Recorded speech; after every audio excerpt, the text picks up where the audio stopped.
This is Jürgen Rasmussen. Welcome to the Provocative Hypnosis vlog. Let's have a look at a very contested topic, that of repressed memories. Today's topic is repressed memories. Are they real or are they a dangerous myth? I'm going to be looking at what I consider the best evidence for repressed memories and the best evidence against repressed memories.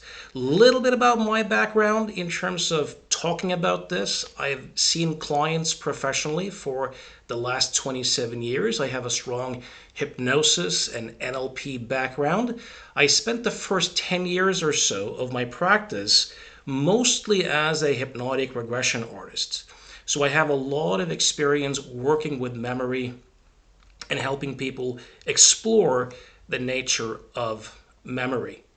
So let's start with some definitions. What is repression and repressed memory?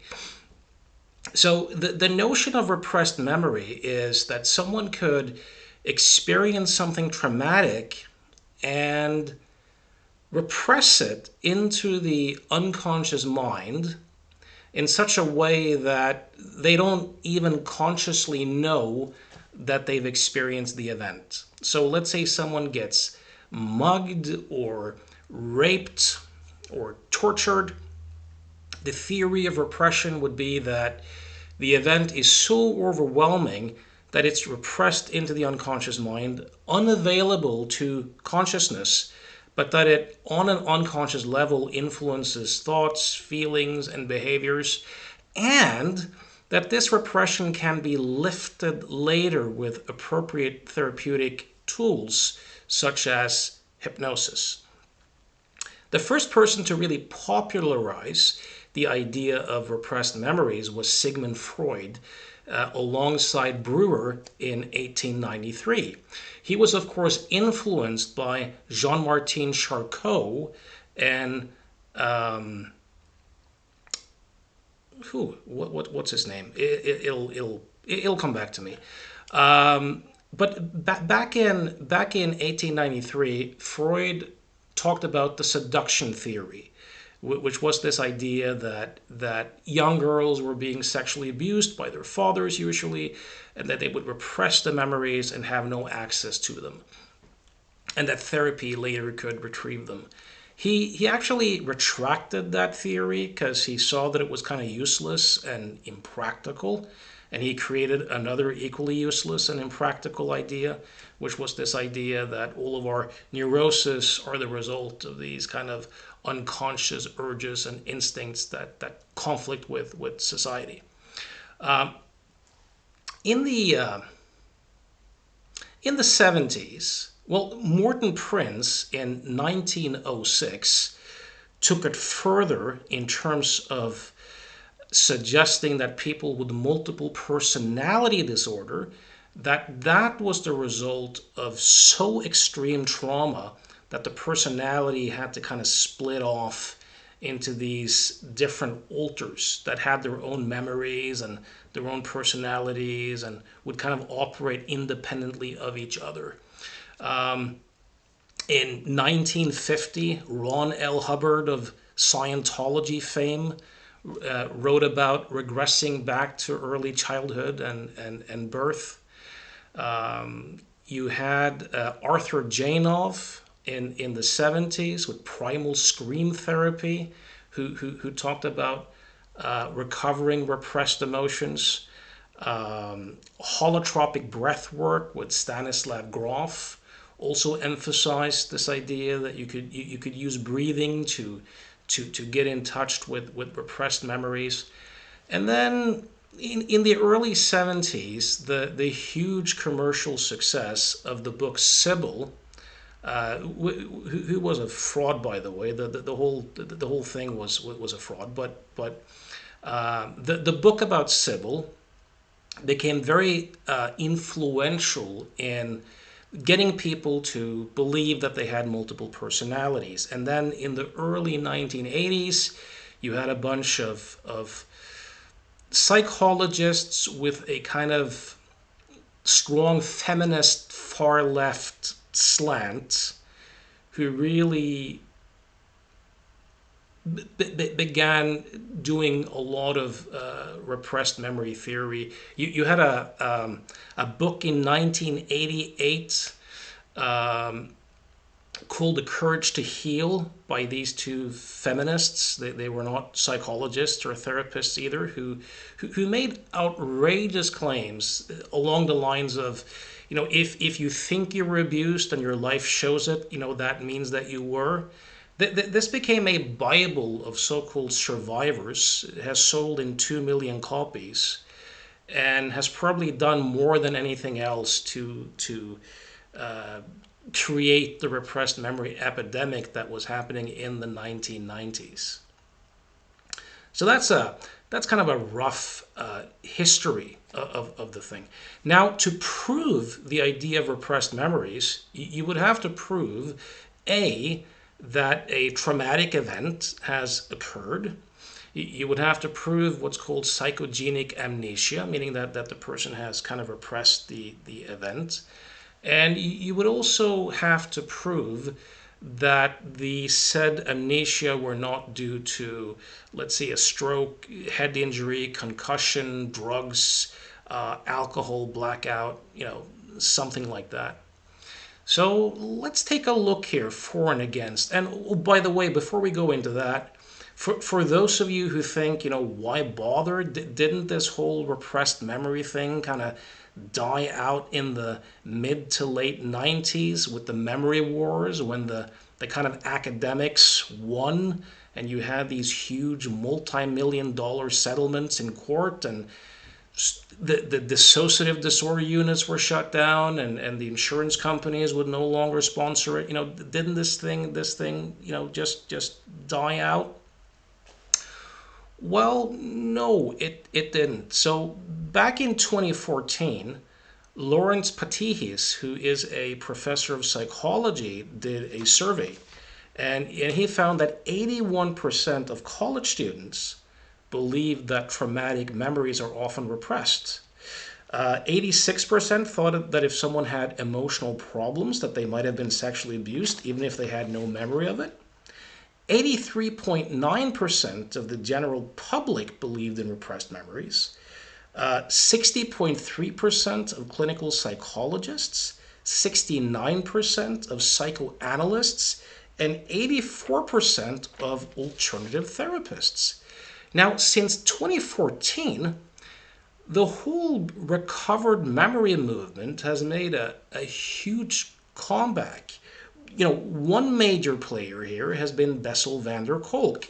I've made a video about Bessel van der Kolk on my YouTube channel. I'll link it to the video, so I won't spend a lot of time on him. But his book, The Body Keeps the Score, has sold 3 million copies and spent several years on top of the New York Times bestseller list. He runs 150 trauma centers in the United States and has been very influential in kind of encouraging Western culture to become a so-called trauma-informed culture. I see clients all the time who are quoting that book, That the Body Keeps the Score. And in that book, he devotes 2 chapters where he argues for the reality of repressed memories. Another major player here is Gabor Mate. He's written books like The Myth of Normal, which is his latest book, where he's hugely popular, and he also advocates for repressed memories. So Gabor Mate and Bessel van der Kolk has really skyrocketed this thing. You have other influences too. You have the Netflix series The Keepers, which was hugely popular, which covers cases of alleged repressed sexual abuse and slants the whole thing in favor of those who believes in repressed memories. You have The Sinner by Jessica Biel, which is also a popular series, which also promotes repressed memories. Several episodes in recent years of Law and Order has promoted repressed memories. In the United States, you have the Jerry Sandusky case, which is a very famous case, and at least a few of the alleged victims in that case had recovered memories in psychotherapy. Even today, if you go online and you punch in the name Peter Chen on Google, you can see a pretty recent case where recovered memories were the only evidence of sexual abuse. Now, the guy who was a witness for the prosecution is a guy called James Hopper, who is a student of Bessel van der Kolk. Elisabeth Loftus, the esteemed memory researcher, was canceled back in 2020 at a university in New York. This was after having testified for the defense in the Harvey Weinstein case about the nature of memory. Now, both the Harvey Weinstein case and the Brett Kavanaugh case had elements of accusations where the ideas that are common amongst those who believe in repressed memories were being presented as factual. You have young journalists talking about false memories being rape myths. The Me Too movements like Black Lives Matter have largely embraced these sorts of philosophies. So there's a lot of reason to look at this and to look at the arguments for and against. So here's something that used to be considered by the advocates of repressed memories as strong evidence for their nature. So back in 1969, a 8-year-old girl by the name of Susan Nason was murdered, and her body, she was kidnapped. Her body was found 3 months later. No one ever got caught for that particular murder. 20 years later, a woman called Eilieen Franklin, and she has several stories about how this happened. One of the stories is that she one day lifted up her daughter and looked into the daughter's eyes, and this repressed memory came up where she remembered that her father, George Franklin, was the one who murdered Susan Mason 20 years earlier, that he had this big rock that he threw on her head, and stuff like that. Another story that Eilieen Franklin had, of course, was that she had recovered these memories in therapy, in hypnotherapy. She has another story of how they emerged while she was dreaming. In any event, she went to the police, and long story short, the police arrested and brought to trial George Franklin, where the recovered memory of his daughter was the only evidence against him. So the police investigated, they looked at his van, they did all sorts of tests. They found no physical evidence whatsoever. And in that particular court case, you had, for the defense, you had the memory researcher Elisabeth Loftus, and for the prosecution, you had Dr. Leonore Terr. Now, Leonore Terr had this theory. So her claim to fame was the Chowchilla, California bus kidnapping event, where a bunch of kids were kidnapped on a bus and essentially buried alive for 2 days. And these kids were interviewed by Leonore Terr and interviewed again a year later, and she found that that they had excellent recall of what had happened. And there's quite a bit of evidence to kind of suggest that the release of adrenaline and stress hormones, like the more emotionally engaging a memory is, the more likely we are to remember it. So that's kind of a strike against the repressed memory thing, right? But in 1988, she did this other survey with a bunch of kids who had been sexually abused over time, and they were, most of them were younger than 5. I think they were all younger than 5, and quite a few were younger than 3. And her theory was that since most of these couldn't remember that much, she created the theory that repeated events diminished recall. So what she essentially said was that if you were kidnapped on that bus once and buried alive for 2 days, you'd have excellent recall. But if you had 10 events of that, you'd be likely to repress the whole thing. Now, to me, that doesn't make sense at all.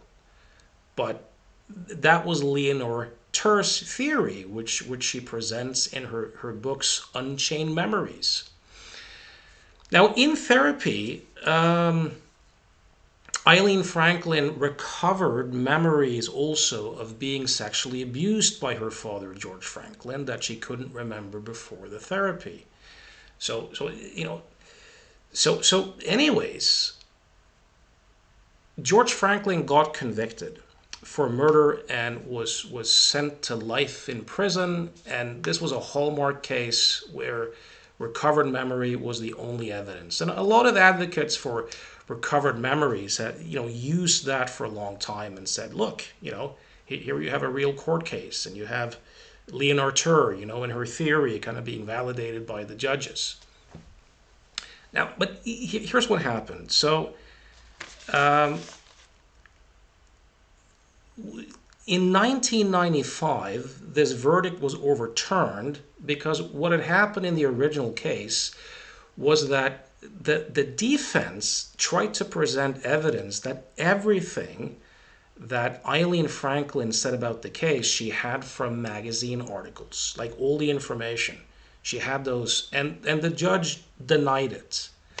And Eilieen Franklin had also visited her father in prison, and he hadn't said anything.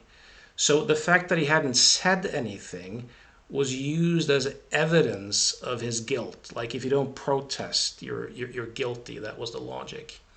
And also, Eilieen Franklin's sister came forward and admitted that Eilieen Franklin had recovered her memories in hypnosis, and that both she and her sister were hypnotherapy patients at the time.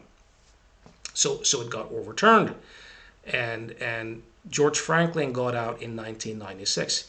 Now, in 1995, something else that happened too, or something that happened in the interim, was that Eilieen Franklin, in therapy, in hypnosis, started to recover other memories of murders that her father hadn't done. So specifically, 2 other murders. One was the 18-year-old Veronica Casico and the 17-year-old Paula Baxter. Now, they found evidence on DNA evidence on both of these girls that did not come from George Franklin. And here's the twist. In 2018, they were able to connect the DNA evidence to a guy called Rodney Halbauer. So Rodney Halbauer is the murderer of these 2 other 17 and 18-year-old girls who were killed. Now, that's kind of interesting. So that's a strike against the repressed memory folks, because a lot of the repressed memory folks are very down on the memory scientists, saying, to people like Elisabeth Loftus, you don't see clients. Yes, the fact that you can get people to have false memories of being lost in the mall, trauma is different, you don't see actual clients. You have a lot of academic studies proving false memory. A very famous one is Julia Shaw's 2016 study with Sean Porter in Vancouver, Canada, where she was able to get 70% of university students to falsely remember and confess to a crime they hadn't committed. So there's quite a few studies like this. But what this case shows is that Eileen Franklin's recovered memories of her father killing at least the 17-year-old girl and the 18-year-old girl are completely false. So that is kind of interesting. There's, simultaneously, there are, of course, no controlled, scientific experiments that shows the mechanism of repression in the lab. And we have other examples of people's repressed memories being proven to be false outside of the lab. A very famous one is the Jennifer Thompson Ronald-Cotton case from 1984. A guy by the name of Bobby Poole snuck into Jennifer Thompson's bedroom and brutally raped her. And Jennifer Thompson was adamant that she was going to remember everything about Ronald-Cotton so that she could get the bastard, right? And the police, the police helped her to make a sketch. And a little while later, she was able to see a photo spread which included a guy called Ronald-Cotton. Now, she picked Ronald-Cotton, because he kind of looked like Bobby Poole. But he was not Bobby Poole, obviously. But among the people in the photo spread, he was, of course, the one who looked the most like Bobby Poole. And then there was a lineup where Ronald-Cotton had been arrested, and she picked Ronald-Cotton again. And afterwards, the investigators told her, you picked the same guy in the lineup as you did in the photo spread. And Jennifer Thompson thought, bingo, I did this right. So Ronald-Cotton was sent to jail for rape. And after many years, he saw Bobby Poole in the prison and had the realization that Bobby Poole looked very much like the guy on the sketch and was a guy who had done sexual crimes earlier. And someone else in the prison had overheard him bragging about having committed the rape. So Ronald-Cotton was able to get a new trial where Bobby Poole was brought in. And he was, of course, sure that, Jennifer Thompson was going to recognize Bobby Poole and he was going to let go. But as Jennifer Thompson has said in her book and on interviews, she said when she saw Bobby Poole, nothing happened inside of her. She had no emotion, no felt sense, no flicker of recognition. She still clearly saw Ronald-Cotton as the rapist. So she said, no, that's not my rapist. Ronald-Cotton is my rapist. And Ronald-Cotton was sentenced again and sent back to jail. 7 years later, during the O.J. Simpson case, he was watching TV and he heard about DNA and he was able to get DNA testing. And of course, the DNA testing proved him right, that he was innocent and Bobby Poole was the actual rapist of Jennifer Thompson. Jennifer Thompson writes about, being in shock, still not being able to see Bobby Poole as her rapist, that she still for a long time saw Ronald-Cotton as the rapist. But that these days, she still doesn't see Bobby Poole as the rapist, but the rapist has no face. So this is one of the things that Elisabeth Loftus has testified about in these sorts of cases, is because you could ask, how could this happen?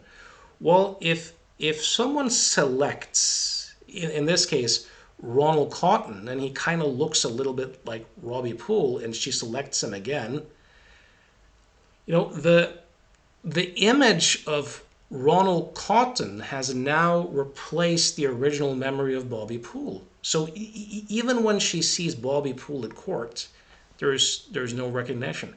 There's quite a few cases like this. There's one case where a woman was raped in her living room and the TV was on, and on the TV, the police commissioner was holding a speech, and she actually later identified the police commissioner as a rapist because his face had the image of his face had somehow overrode the original memory. So these are also other examples of false memories in courts, right? There's an interesting, on the one hand, there is quite a bit of memory research to suggest that, again, if someone has a very strongly emotional, shocking, traumatic experience, that due to the release of stress hormones, that memories are more likely to be strongly encoded. But you also have some other evidence, which the day after the Challenger catastrophe in the United States, a bunch of memory researchers went out and they interviewed people and had them sign their interviews, as in, where were you? Were you with someone? What did you feel? What did you think? That type of stuff. And then 3 years later, they tracked down the people they could find again. And all of them said, yeah, I remember the Challenger, thing. And they were interviewed again. But in this case, I think in only 7% of the samples were all the details exactly the same. In a quarter of them, none of them were the same. And when a lot of people looked at the original paper they had signed, they said, that's my handwriting, but I don't remember that. I remember this. So this kind of points to that, after the fact information, what we experience after an event will then influence how we reconstruct an event after the fact. So this is also kind of a strike against this idea that you can repress something and then accurately retrieve it as a film strip in its original form. Let's look at some more evidence here. Milton Erickson, the famous psychiatrist and hypnosis pioneer, back in 1938, wrote a paper, 2 cases of repressed memories. He believed in repressed memories. Most people did at the time.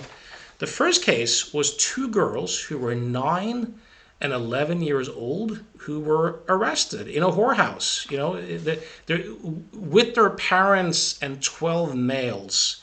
So the parents were prostituting their own kids. And these girls had syphilis and gonorrhea, and also some physical damages from being, sexually used by these adult men. And Milton Erickson had 4 interviews with these 2 girls, 2 months apart. So in the first 2 interviews, they were, angry and also very happy that these men were being punished, and also happy that their parents were being punished. In the 3rd interview, their attitudes had radically changed. They really showed no interest in talking about it. They weren't that interested, and they denied the gonorrhea syphilis thing. In the 4th interview, they got really angry at Erickson, indignant for his interest in this story, and they both called the whole thing was just a pack of lies. And Erickson wrote that he had no reason whatsoever to doubt their sincerity.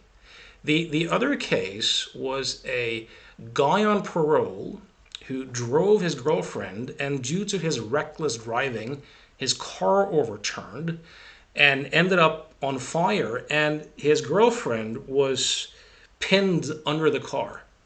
And what this guy did was that he saved himself, and he let his girlfriend, he made no efforts whatsoever to save his girlfriend, and she ended up with some damages. And in trial, she testified to this, and he was convicted. 8 months later, she recanted her confession. She said that she had, and by the way, witnesses actually rescued her from under the car. 8 months later, she recanted the whole thing, and she said that no, it was her boyfriend who did it, and that he loved her, and he was a hero, and that she had originally gotten everything wrong. And the boyfriend, Erickson interviewed him in prison. He said, she's crazy. She got it right the first time, because he was terrified of getting actually a retrial and getting a more steep sentence. So you could ask, and Erickson once again said, I had no reason to doubt the sincerity of this woman. Now, is this proof of repression?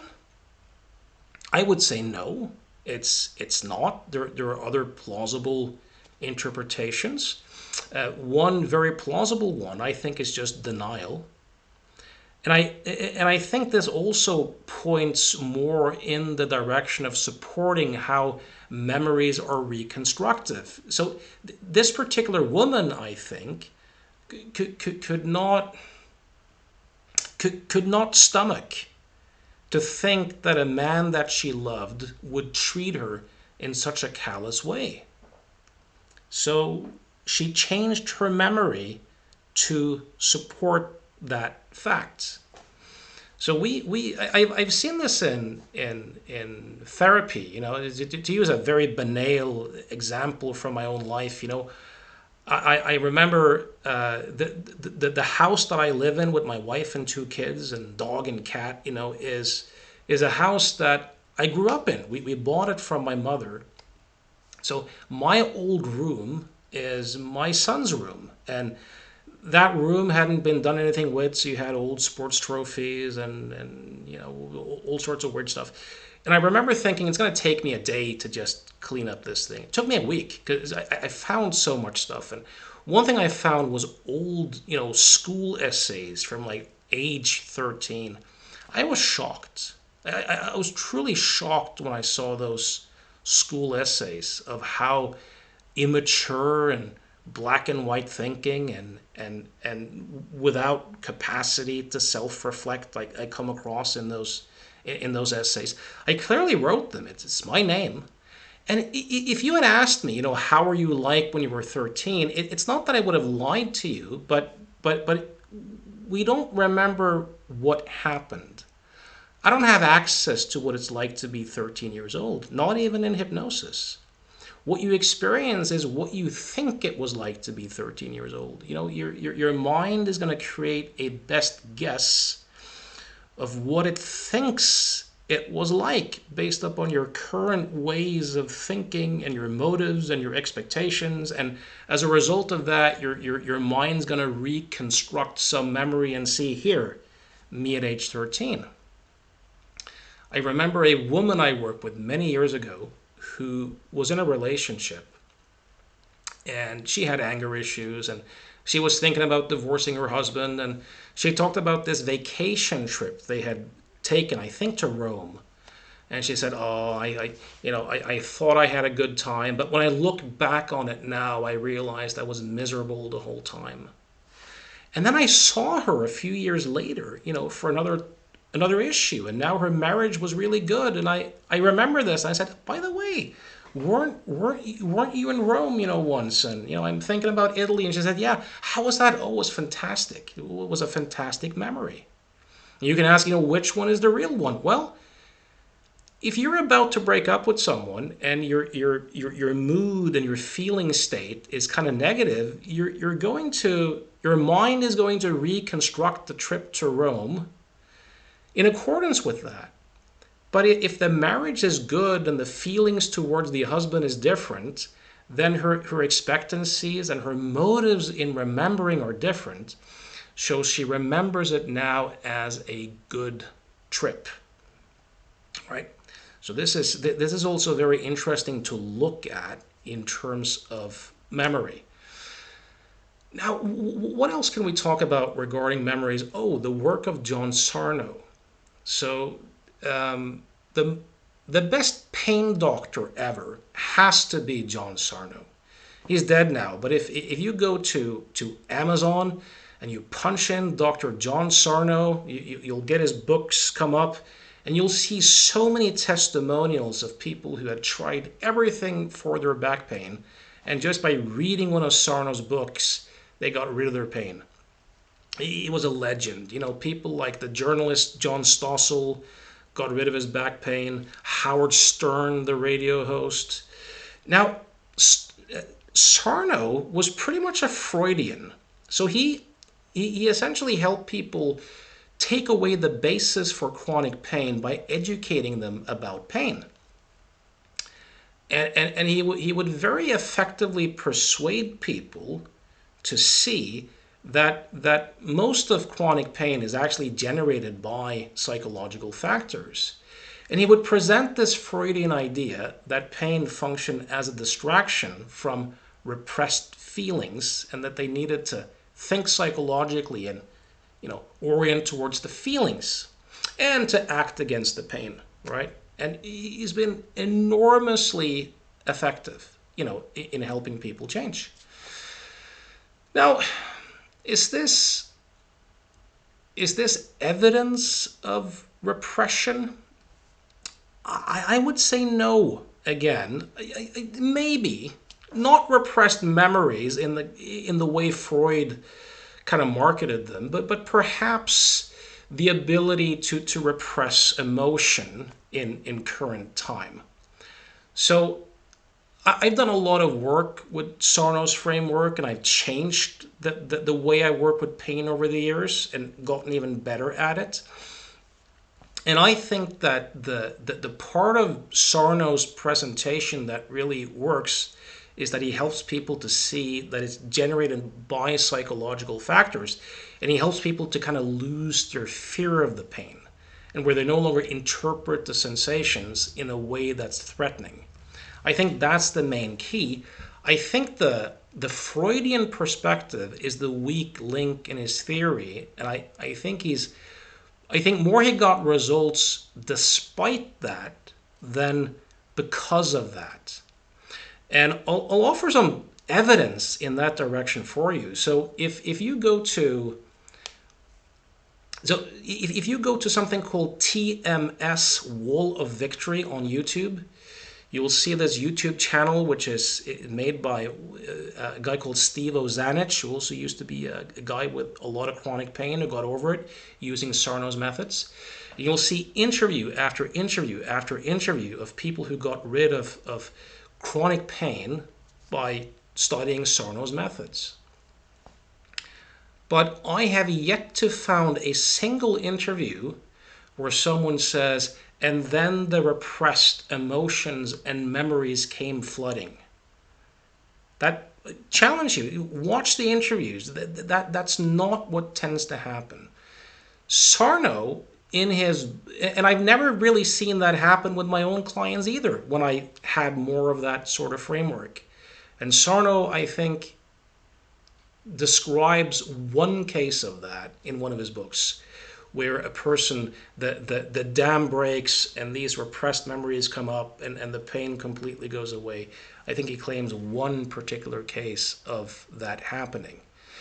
What I do think, and this is just my belief, I can't prove this, but I do think that it's very possible for us human beings, when we feel distressed, that some minds generate pain instead of feeling emotions as a kind of protective strategy. I believe that that form of repression is actually accurate. I can't prove it, but I think I've seen enough evidence of it in my clinical practice to support that. But again, it's not scientifically proven.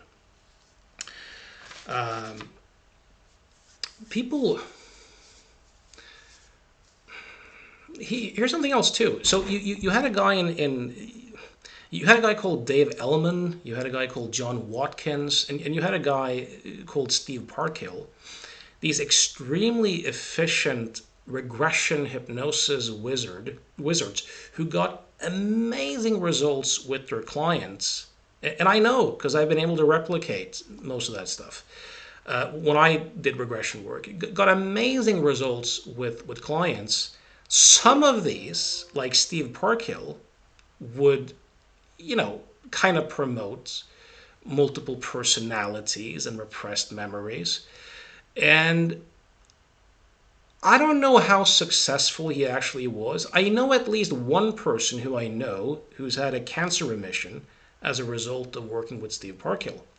Now, I do think that in many of these cases, what they actually discovered were false memories. But I think it still helped them heal. So it's a fallacy to think that because something emerges and you then heal, that proves that the content of your memory was necessarily correct. I don't think that's necessarily true. Now, Parkhill would say that he didn't lead his clients, which isn't quite true, but he would say that. But consider this. Before he saw clients, he would present this mind model of root causes in childhood and how you needed to find those events and release them through hypnosis. And he also presented serious disease as being often a punishment or a self-mutilation program in the unconscious mind. So consider, if you live in Florida, it's kind of conservative. There's a lot of religious people. What type of memories do you think often emerged in terms of content with these terminally ill people? Well, parents talking about abortion, misguided abortion attempts, and sexual abuse in early childhood. Of course, with that framework, if the mind's going to create something, it's likely going to land on something like that. So I think most of these memories are probably false, but they can still be useful sometimes in terms of healing. Milton Erickson, again, had a case report called The February Man. He even released a book called The February Man, where he works with this very disturbed woman who's a great hypnotic subject and who had a horrible childhood and was neglected and lacked many of the typical experiences that people would have growing up with parents and stuff like that. And Erickson would do hypnosis with her and appear as the February Man and kind of implant these false memories where she learned many of life's lessons. These are all false memories, but according to Erickson and others, this particular intervention was extremely useful in changing her life. Now, one objection that people very often have is, why would anyone ever, for example, want to remember, their father raping them? Just the fact that someone remembers that and has a lot of feelings around that and is willing to prosecute and fight their own family, of course that has to be true, that the person's not lying. Now, I don't think most of the people who do that are lying. Of course, some of them are, but most of them probably aren't. The way they end up in this is that they're usually struggling. They're in a lot of pain. They're looking for an explanation. They're looking for a way out.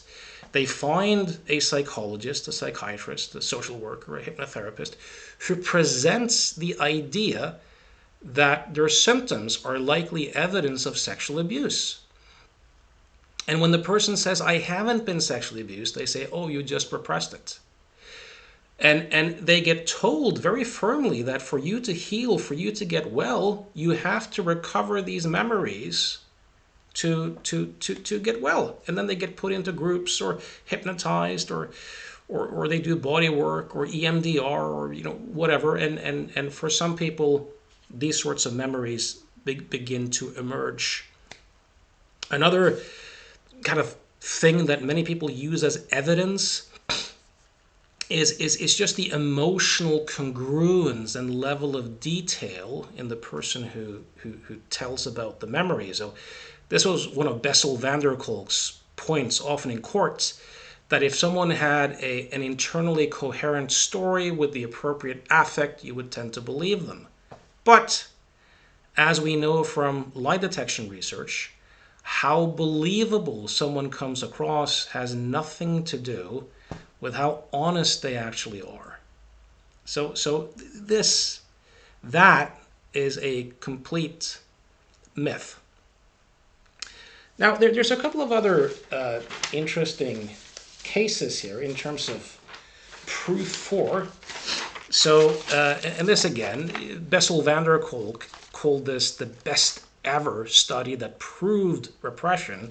It's Linda Meyer-Williams study. So in 1973 to 1975, through the National Institute of Health, she interviewed a bunch of people who were in the ER who had allegedly been sexually, abused.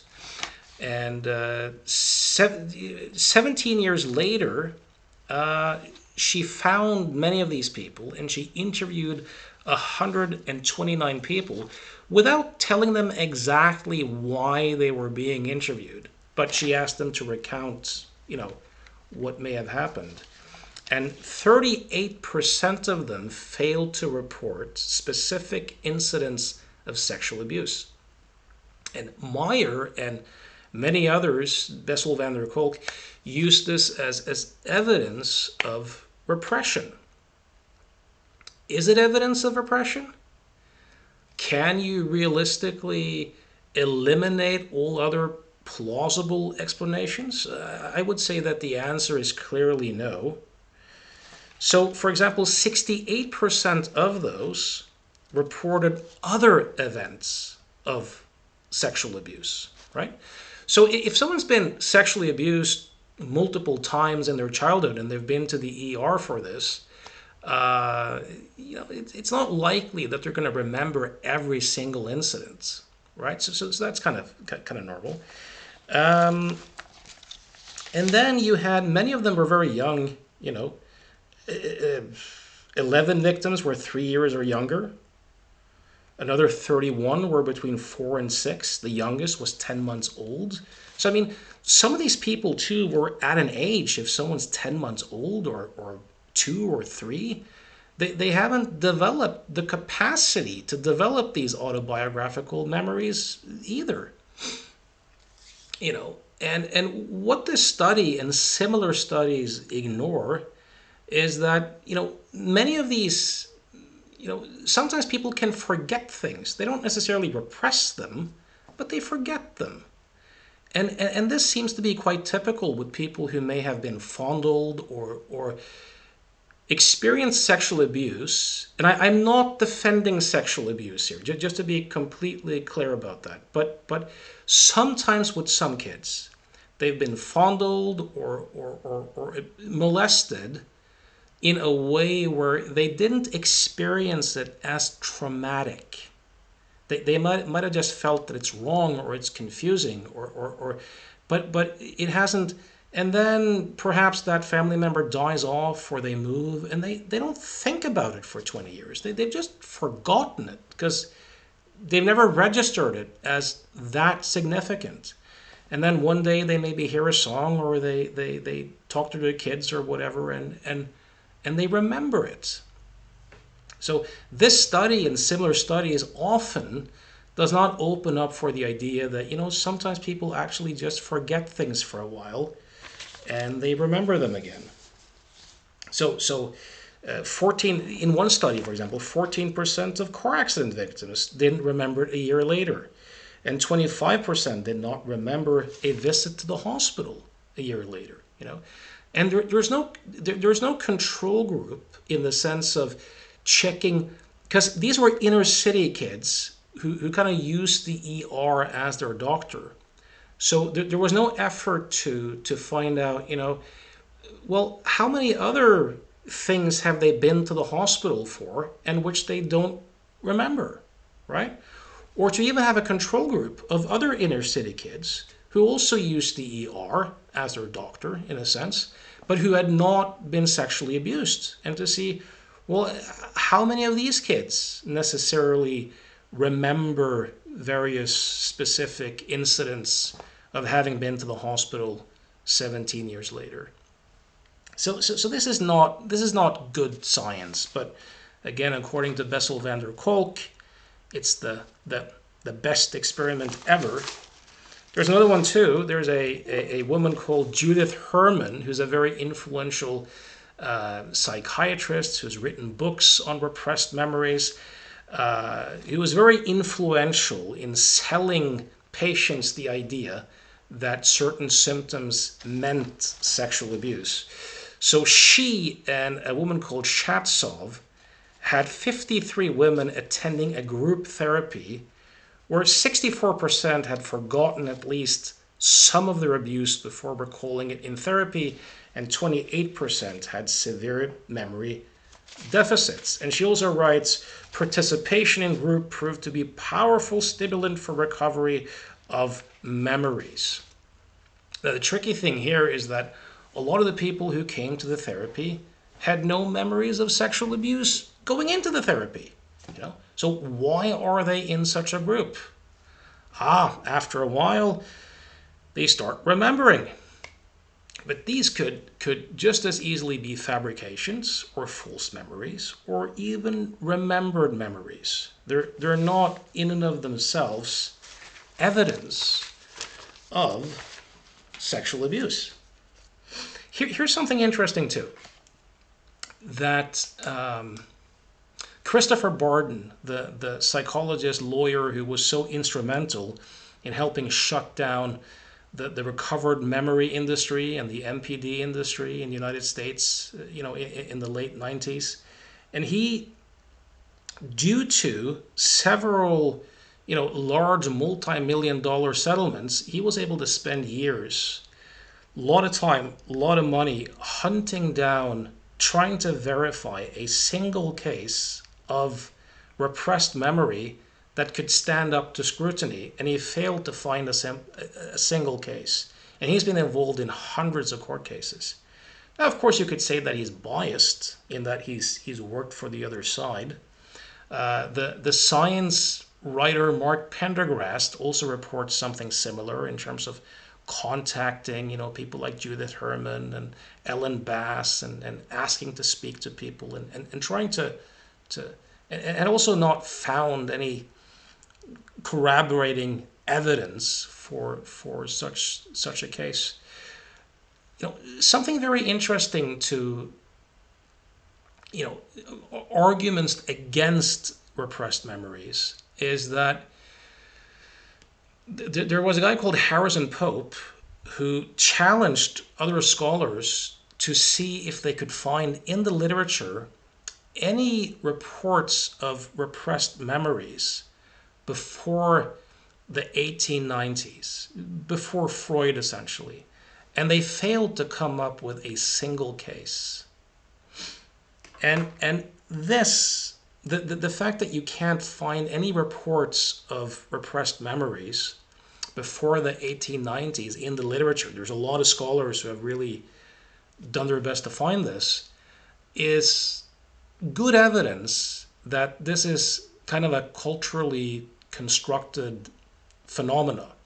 If you look at other phenomena, like let's say psychopathy, for example, I have a book here called The Psychopath Whisperer, The Science of Those Without a Conscience by Kent Keel. It's an interesting book. He writes about, for example, that psychopaths have appeared in stories from all cultures, from Shakespeare, Orin the Moor in Titus, Andronicus. They also appear in existing pre-industrial societies, suggesting that they are not a cultural artifact. The Yorubas, a tribe indigenous to southwestern Nigeria, call their psychopaths Aranakan, which they describe as meaning a person who always goes his own way regardless of others, who is uncooperative, full of malice, and bullheaded. Inuits have a word, Kunlein Jetta, that they use to describe someone whose mind knows what to do, but he does not do it, and who repeatedly lies, steals, cheats, and rapes. So you have reports of this in all sorts of cultures, right, for psychopathy, for example. But you don't have this for recovered memories. Something else that Christopher Barden again points out is that what the patients discover in therapy is so strongly dependent upon the beliefs and the training manuals of the therapist. So for example, in the 1970s, Arthur Janov, with his primal scream therapy, encouraged people to find and express these repressed memories. But this was in the 70s, and in his first book in the 70s, only one of the cases involved sexual abuse, because that was not really popular yet in the 70s. And he didn't really have the belief that repressed memories necessarily had to do with sexual abuse. There's an award that the American Psychiatric Association gives out for like the best and most relevant book of the year. It's called the Guttmacher Award. And what I'm going to show you now is really going to scare you. This is from Follies of the Wise by Frederick Crews. So I'll have to, the prize for 1999 went to a 768-page tome by Daniel Brown, Anil Sheflin, and Corydon Hammond, Memory, Trauma, Treatment, and the Law. Now, listen to this, and you'll find it easy to realize just how people could have these outrageous memories of ritual satanic abuse in underground tunnels and sadistic torture and all sorts of crazy stuff. So, it is the hypnotherapist, I'm reading from Crew here, Corydon Hammond, a well-known for his low regard for experimental research on memory, whose name on the title page, Memory, Trauma, and Treatment and the Law, ought to have prompted a special wariness among the Guttmacher judges. By the way, Corydon Hammond was an extremely influential psychologist and a president of the American, American Board of Clinical Hypnosis, I think. It's one of the main organizations.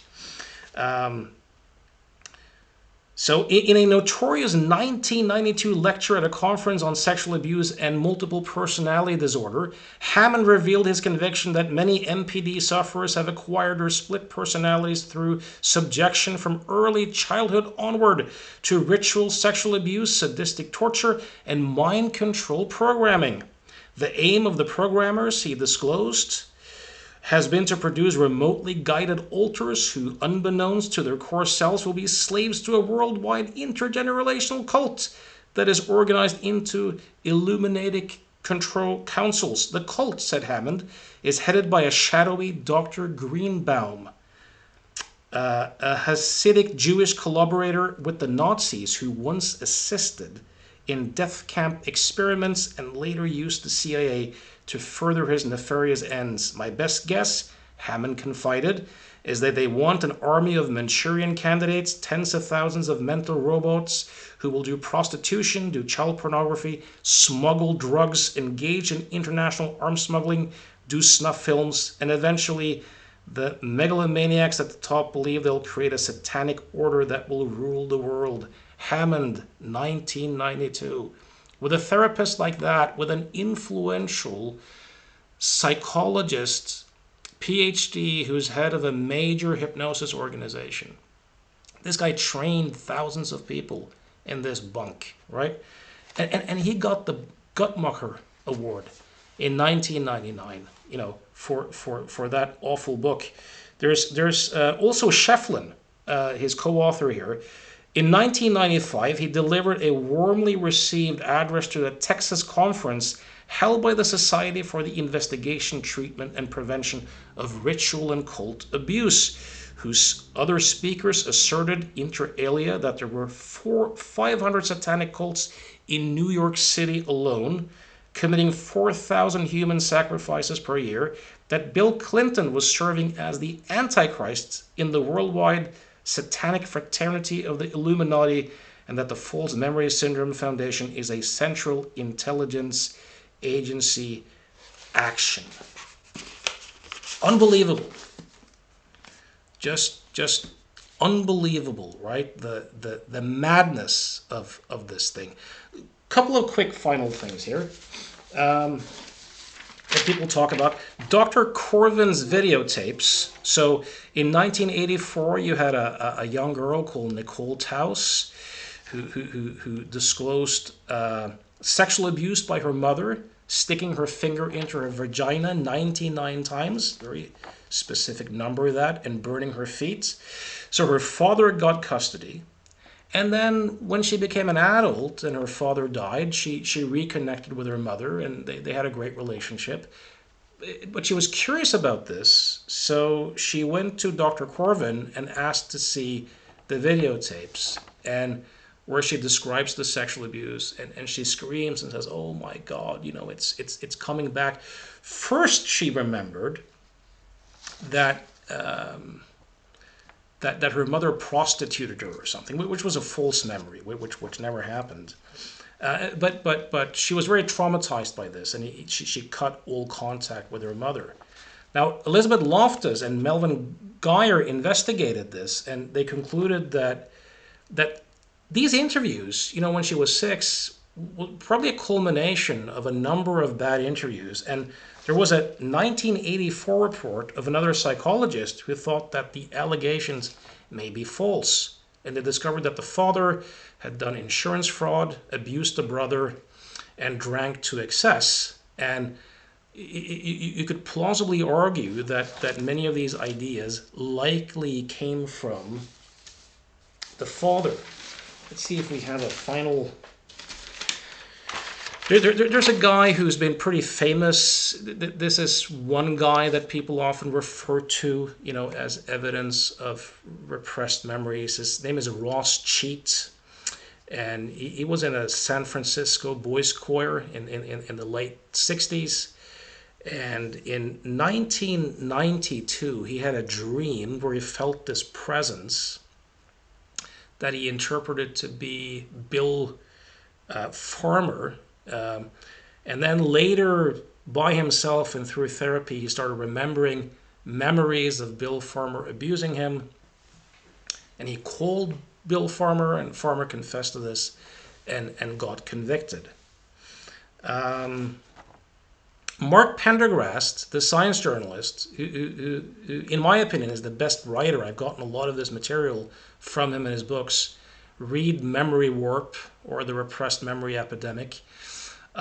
He's spoken to Ross Cheat, and he said that when they first spoke, he said that when he first remembered this, it wasn't traumatic. It was more just like embarrassing and a little bit weird.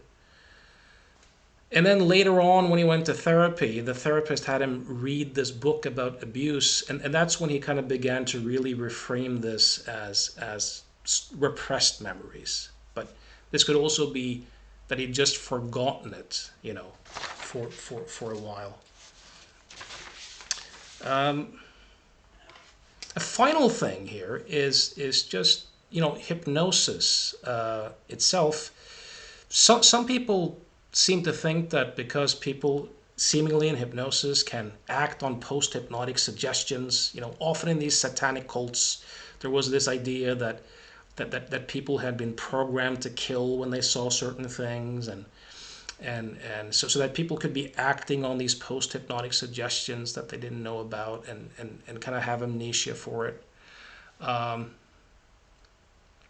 When I did regression therapy, I did thousands of sessions, and I had 2 people who remembered something in my office that they were stunned by, sexual abuse, and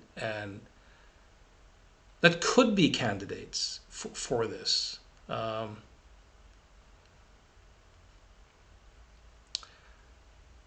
I remember once I worked with a guy for one issue, and then using NLP, and then I offered to try to help him with his epilepsy. And in retrospect, this was probably these pseudo seizures, right?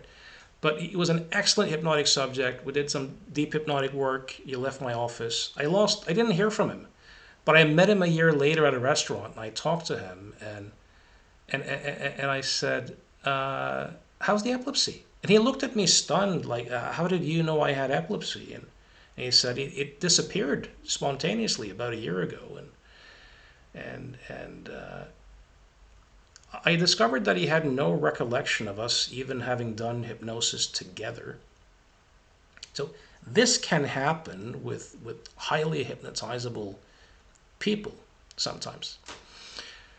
But then you have people like Nicholas Spanos, who was a hypnosis researcher and a critic, and he cites, for example, a study from Fisher from 1954, where he takes 13 people and hypnotizes them and gives them this post-hypnotic suggestion that, you know, every time they hear the word psychology, they're going to have this urge to scratch their ear.